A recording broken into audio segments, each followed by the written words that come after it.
One of the big questions that remains in the wake of Wednesday's extraordinary violence is how the pro-Trump mob was actually able to storm past police. Former Capitol Police Chief Terry Gaynor tells Reuters he had to suspend his disbelief at what took place. The Capitol Police is comprised of 2,000 men and women under Congress's control who are responsible for protecting the grounds and staff. Gaynor says Congress will need to do a deep dive into what went wrong here.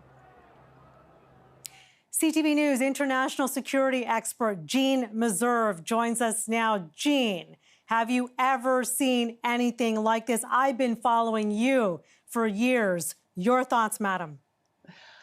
Simply astounding to see these images. Simply astounding to see some of the video that has shown up on social media of Capitol Hill police opening gates to allow some of these protesters onto the Capitol grounds, of Capitol Police posing for selfies with some of these protesters inside the Capitol.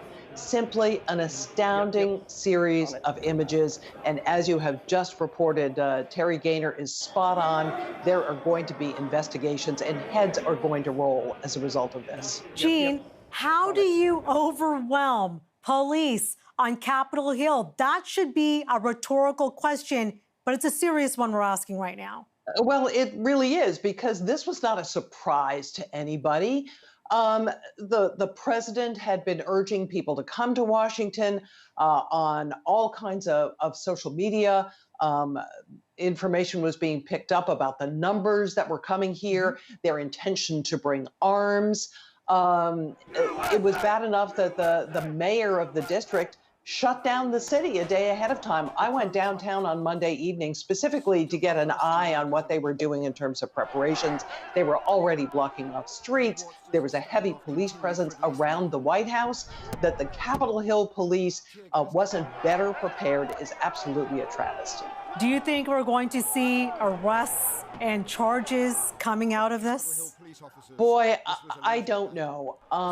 At the moment, they're saying 52 people have been arrested. 26 of them were on the Capitol grounds. There is plenty of video, both that's shown up on social media, but also we're looking at it right now. We're looking at it right now. And surveillance cameras all over the Capitol. They can identify some of these people, if not all of these people. Many of them are still lingering around Washington.